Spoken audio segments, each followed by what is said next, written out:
Да, сегодня несколько человек узнают о том, что мы сделали для человечества. Группа подтвердила правила игры?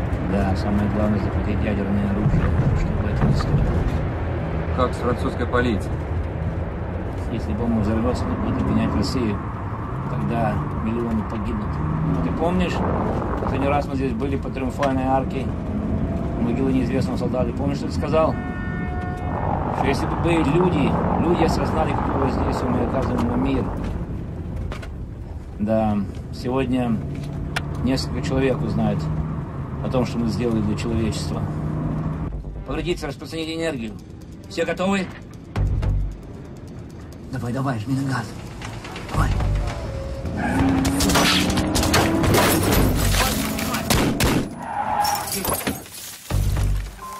It really is unbelievable. What you're watching here is footage from the game Battlefield 3, which was released in 2011. And in the game, the player has to take on a mission in which they need to neutralise a terrorist threat in Paris, France. And guess what date this threat takes place on? Yeah, you got it right. It's the 13th of November. Pre-programming at its finest.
Dragovich's second-in-command, Kravchenko, was operating in Laos. That Reznov said they killed more people than I could count. Listen to me carefully, Mason. Reznov cannot be trusted. No matter what he tells you, no matter what he says... But he gave us the dossier on Clark. He led us to Nova 6. Reznov's not who you think he is. No, he's my friend. He helped me escape. God, betrayed, forgotten, abandoned, all brothers, huh? Forget Reznov!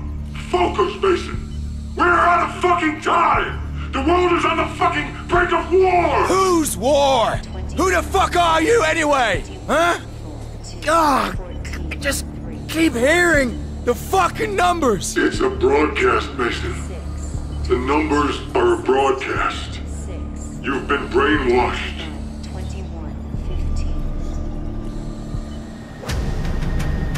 You were cleared for duty and summoned to the Pentagon.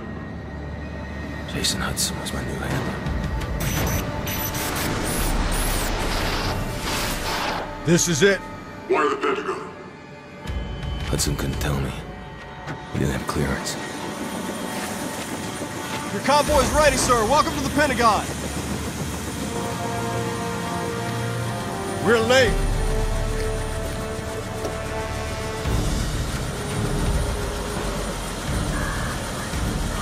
Secretary McNamara? Your reputation precedes you, sir. Step on it.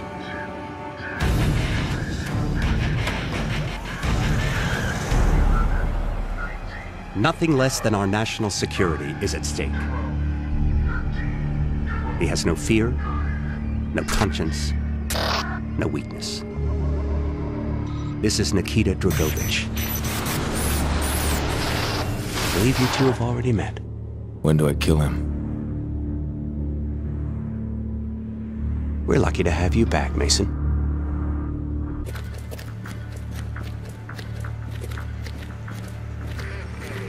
VIP. He's here. I felt like everyone was watching us. and watching me.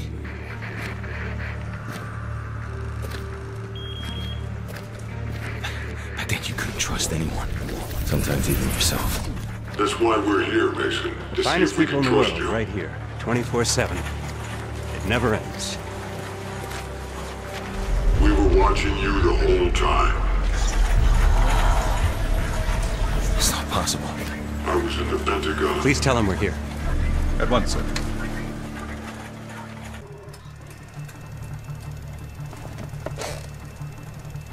Mr. President? Agent Mason, Great honor, Mr. President. sit.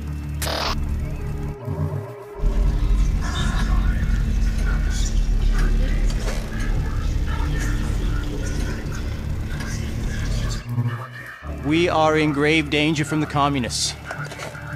Our freedom, our very way of life is at risk. Dragovich.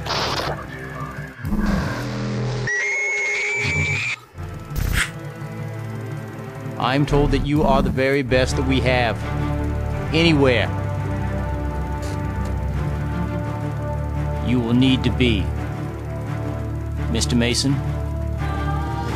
take care of it.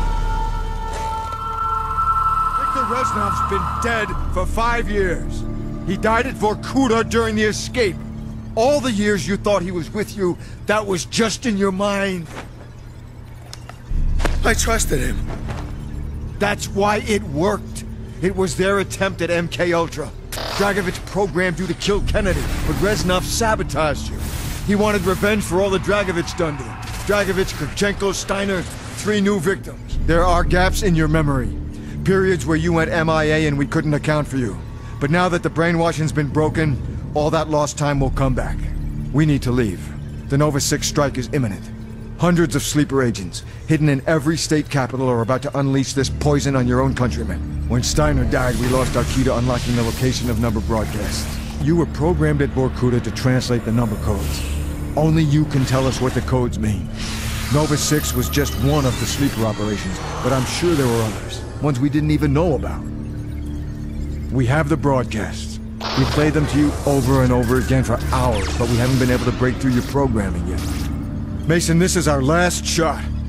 Listen, for God's sake, listen again. 21-7, 21-4-2, 14-3, 14-7, 18-13-6, 22. Do with him what you wish, General. This is my gift to you, in honor of our new relationship. Vorkuta! You don't know what we did to you.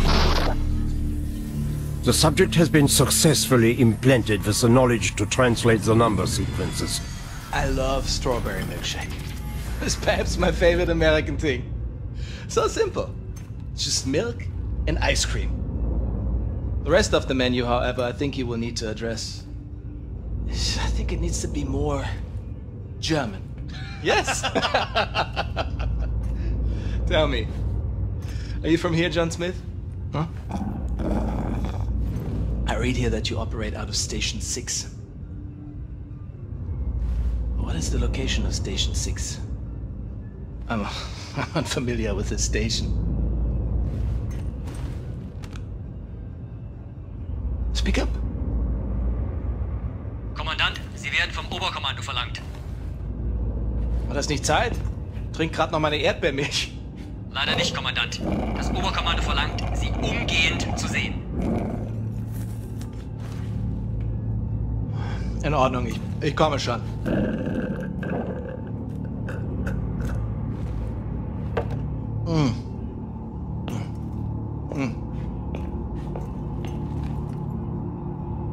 Mein Gott.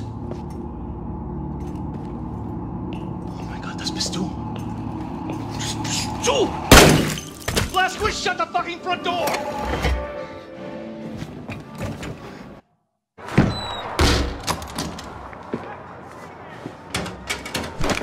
Not that I don't trust you, Blazkowicz, but there's nothing saying you couldn't be wearing a mask made to look like William J. Blazkowicz to hide your alien space lizard facial traits. So, I need the password that Grace gave you.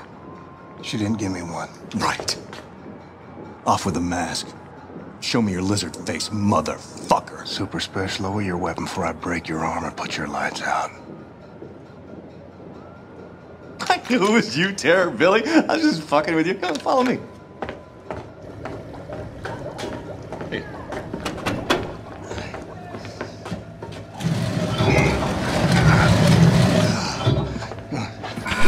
So, welcome to Mission Control.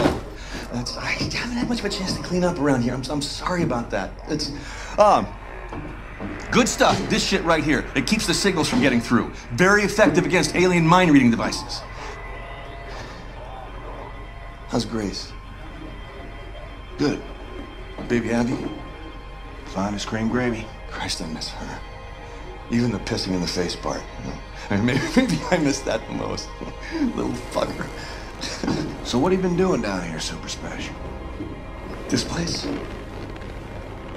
My papa and me used this place to collect all the evidence we could find of the government cover-up. Cookie?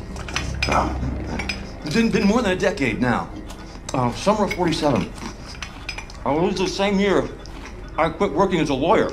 In the year I joined the Black Revolutionary Front, after I got Grace acquitted from that murder charge that the goddamn FBI pigs trumped up against her. Anyway, one night, Papa heard something on the police frequency, and he brought me up north to Murphy's Ranch, where we found this flying saucer-like thing that crashed into the ground.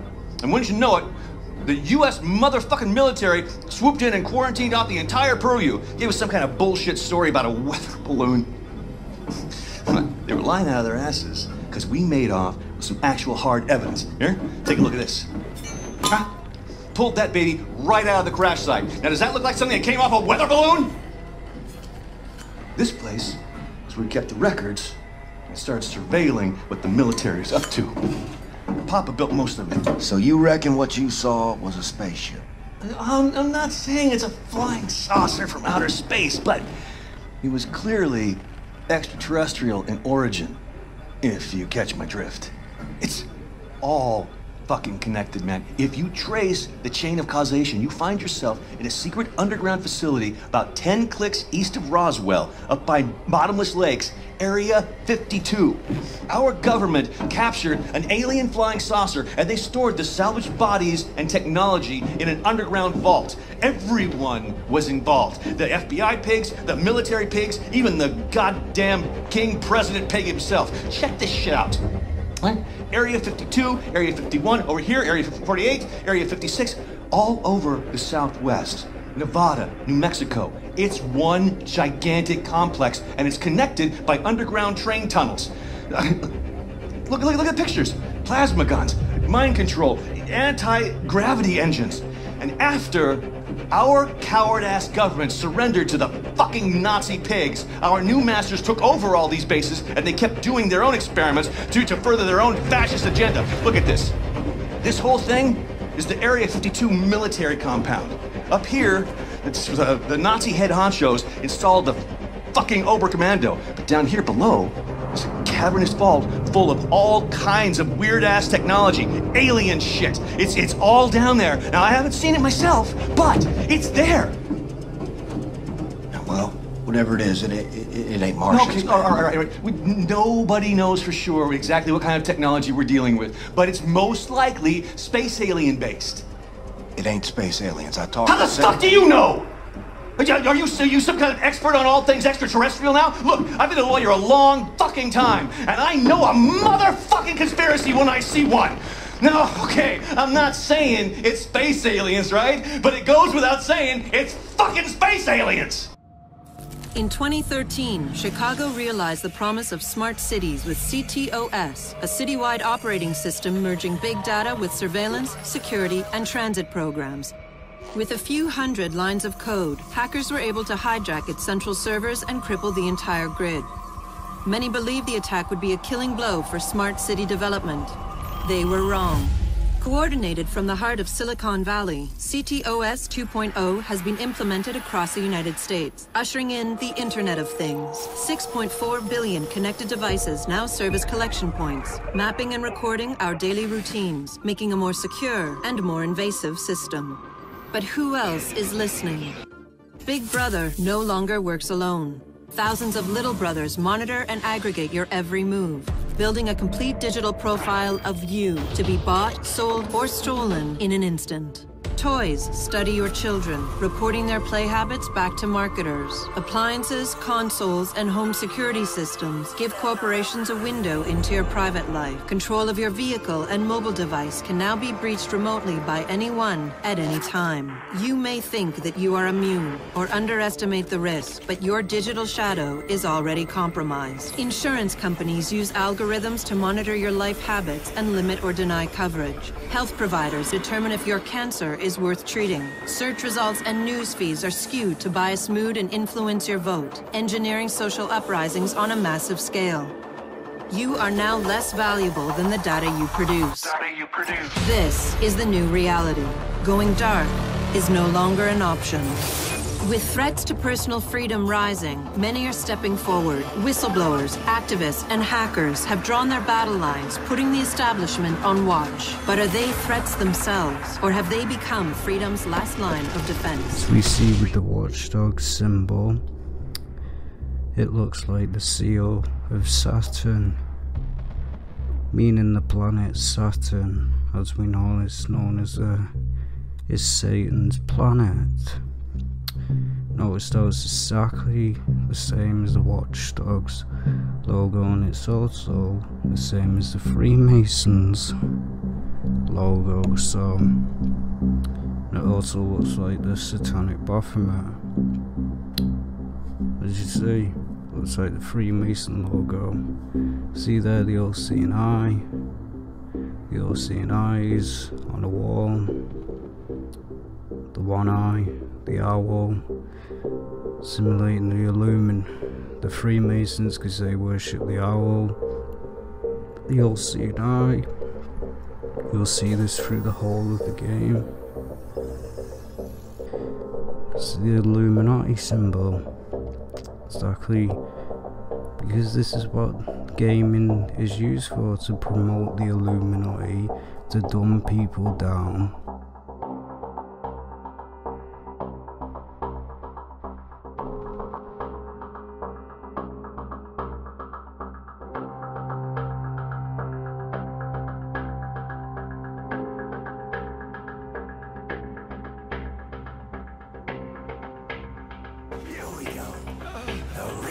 This is a nightmare. It has to be. Ritual. You down there, please. Do something. Help me. No. The Keepers will. They will not rest until this world belongs to their overlords. Trying to tell us of the coming future. 10 p.m. to 8 a.m. curfew for FEMA. I don't know if that's them trying to say something about future martial law. And I do realize, guys, that this game is a post-apocalyptic game to America, and that could pertain to that, but you never know. It doesn't hurt to look around and see another guy load up a map talking about this, where he shows these eyes here, and he thinks they're the all-seeing eyes of the Illuminati triangle. Welcome to the cult of Baphomet.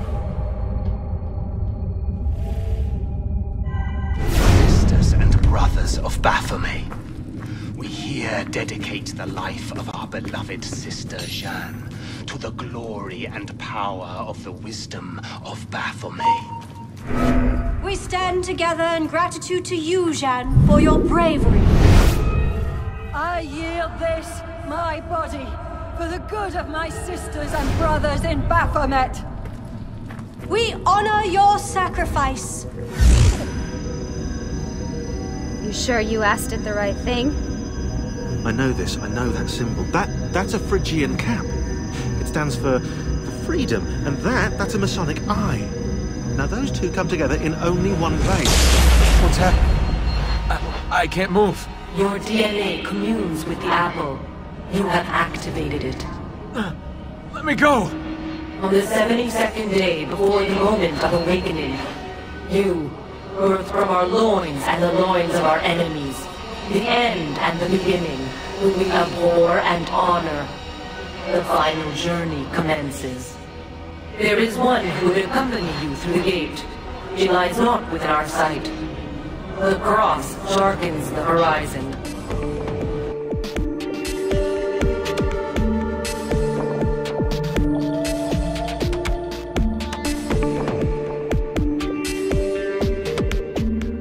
When you are hearing these monsters or these zombies or whatever it is that you're hearing, some scream, some roar, some screech, like in the Alien movies, right?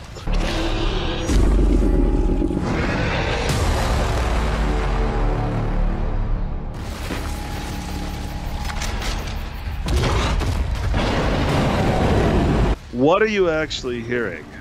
I want you to think about this for a minute. All of you, what are you hearing? What are you hearing when you hear these roar? Why would an animal roar? Why would an animal screech? You see, what we do, or what I used to do, when we wanted to go and get sounds, for instance, a gorilla makes an incredible roar for a dragon, right? Or a tiger or a lion. A bear, right? So we have all this big catalog of screams and roars and what, but what do we have to do to get that? Do we go out in nature and just hope that the bear does that? No, we go to a zoo or some animal holding place for the pound for dogs, etc. And in order to get those sounds, you have to poke and prod and torture these animals. You're hearing the absolute suffering and pain of these animals. You're hearing a captive animal who is being tortured essentially to get the sound. I'll give you an example. When you want a really good high-pitched screech that you would put to the Alien movies, for instance, you would go and record pigs getting castrated. They don't give them any kind of Novocaine or anything to numb their pain. They just snip. And do not. There's no empathy whatsoever towards these beautiful, beautiful creatures. They cause them pain, and we're there with our boom mics to record, and our shotgun mics to record that pain, and you get these. In terms of my art that I used to participate in, you get these perfect, wonderful screams that can be applied to these monsters that you're hearing in these video games. But what you're really hearing is the suffering, the pain, the absolute anguish of these beautiful creatures who are held captive and tortured. Now, to me, that is enough to stop playing video games. That is enough to say I can't do this and I can't participate in this horror anymore. Now I know, because I'm hyper empathetic, that most people probably would not take that position, but for me that's enough. That is the crisis of conscience. That is enough for me to know that, now for you to know that you can't ignore it anymore, and that when you hear those screams, next time you play that game or hear or watch that movie, you're hearing pain, you're hearing suffering, and it's giving you pleasure. That's disgusting.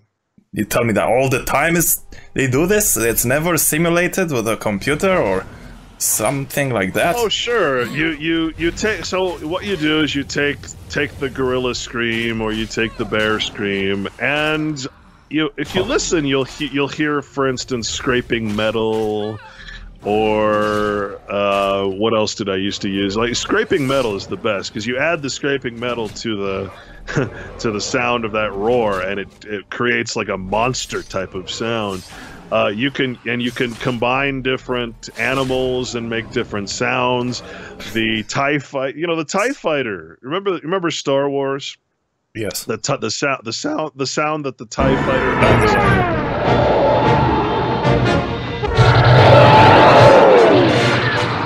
Yeah, that's an elephant screaming backwards.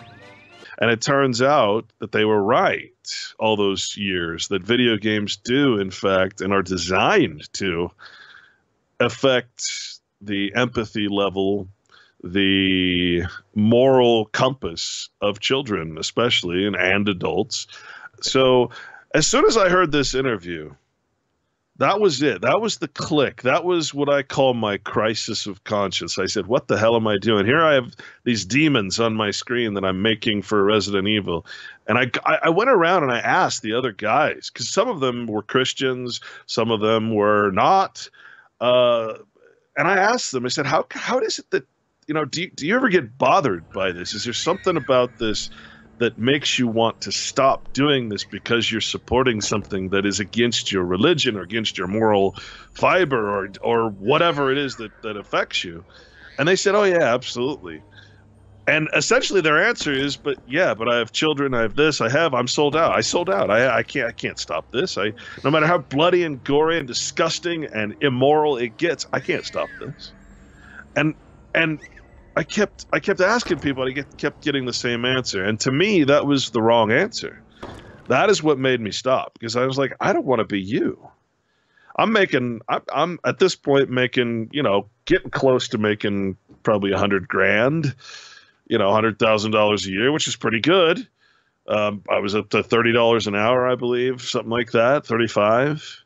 And I quit. I said, no, I don't want to be you. I don't want to get myself into debt, have children, get married, etc., only to become you, a sellout, a self-professed sellout. I don't want to be you. And it was that interview and later on a video that I saw of the same thing that made me quit, because I am creating the content to destroy children's empathy and adults. I'm creating the content and the sounds to make demons come to life. Why am I doing this? This is not who I am. Yes, it sounds cool. Kids, kids, when they hear what I did for a living, kids were like, oh, that's so cool. And it sounds really cool. But the reality of it is this. It's disgusting. It's a monstrous, horrible thing to do for a living. And I don't know if people can really relate to that or grasp that, but that is my story. That is how I quit, because I could not be a part of what I was creating to further destroy whatever moral compass is left in people. Separate yourself from these systems, from these governments, from these nations. Go to the hills, go to the rocks, whatever. Do not try to live amongst those who are not like-minded. Why the hell do you think I got out of LA so fast? Right? I don't want to be in LA. LA is a shithole. LA is the most immoral, disgusting place you'll ever be. I saw people bring their kids to Hollywood Boulevard where I worked. I used to work right across from where they hold the awards. And the Chinese Grauman Theater was right down the street, right? People would bring their children there, and I'm like, how could you bring children to this disgusting place? It's disgusting. It's really dirty, and it's there's nothing redeeming about this. Why would you bring your children here? It's just that we don't have the kind of culture that has that moral law behind it, that moral conscience. We've all grown up thinking that disgusting shit is normal. So I'm not going to ban anybody. I'm not going to say you can't do this. I just want to get the fuck away from you. I want to get the hell away from you and start my own society with like-minded people who don't want anything to do with that. You see, you don't try to defeat it. You don't try to stop Babylon. You don't try to stop the disgusting nature of Hollywood and everybody that's involved in that. You leave it. You stop participating in it. Yeah. And you find people who are like-minded, right? That's my personal take on it. I got to talk to the writers of the scripts who would often attend the meetings. And one of their biggest complaints was that they had to agree to change their script.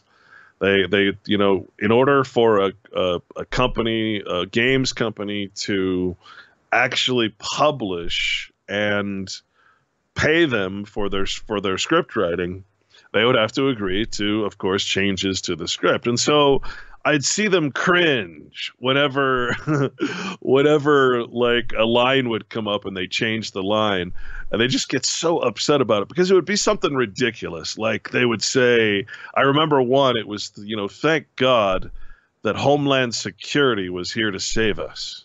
They will change the script in order to be pro government, pro military, especially pro military.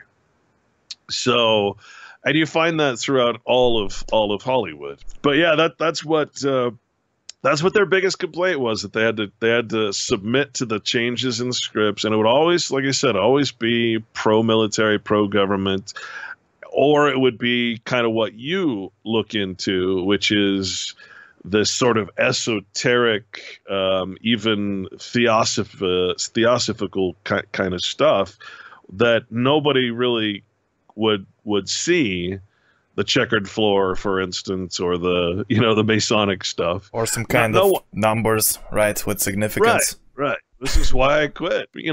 Just keep in mind, Hollywood, the wood of the holly tree, which not by accident is what Harry Potter's wand is made out of. That is the holy sacred wood of witchcraft. So in this case, the elites, do you think it would be possible that they would make sure that they, for example, when they keep their families, they try to also keep that toxicity remaining through like the psychopathy going to the next generation, and very careful with who they select to be the next wife, or Yeah. I mean, I personally, I would probably, I would agree with that. I hate to say it, and every once in a while they have one that gets away and exposes a little something, but. Yeah, I hate to say it, but that is my opinion, yes. Do you really think they're ready for that? After everything you've seen, everything you've done? No. Not yet. But soon. We have made our own mistakes, became insulated from the world we sought to control. And whatever they may think, the night is far from over. But that will change, and you will help us change even as we teach you. This time we will do it right. And who are we? Who are we really? We are the invisible hand. We are the Illuminati. We come before and after. We are forever. And eventually, we will lead them into the day.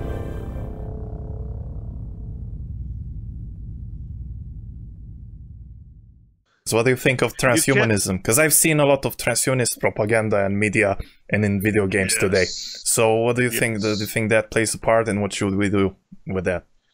Oh, we just did a show on this, actually, about black goo and the black awakening and all that stuff. It's very scary to me, what's happening with that. It's portrayed in games and movies, hundreds and hundreds of movies.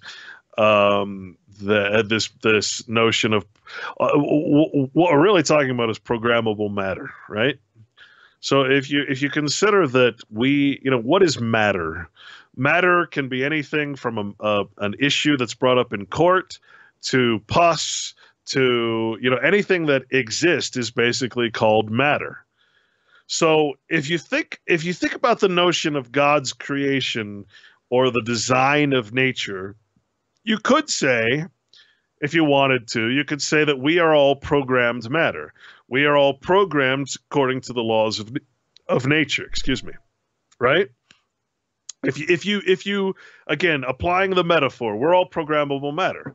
We are set to exist in a situation where we need air, we need water, we need food, we need love, we need all these things, right? We need what is the creation of God, i.e., Jehovah, right? So, and again, once you understand what that means, existence itself, then the universe and the atmosphere and everything else, then you understand, okay, we need God to exist. We are part of God, in other words. We are part of the whole. And that's a beautiful concept, one that the church will never teach because it wants to keep you away. Religion is more responsible for a lack of spirituality in people than anything. So if you consider that, and you consider that we are matter, and we are essentially, if you will, programmed genetically and epigenetically in our bodies to what is nature. And you look around, you see they're geoengineering, they're changing the air quality, it seems like they're almost terraforming the earth, right? To make it more friendly to whatever. That's what it seems like. And so if you consider the notion right now, what they're working on is this programmable matter, which is smart dust, and which is, you can have a vat of black goo, as they call it, and you can program into that vat the notion that you want to put a design in, and it's a chair, because you need an extra chair for your party tonight.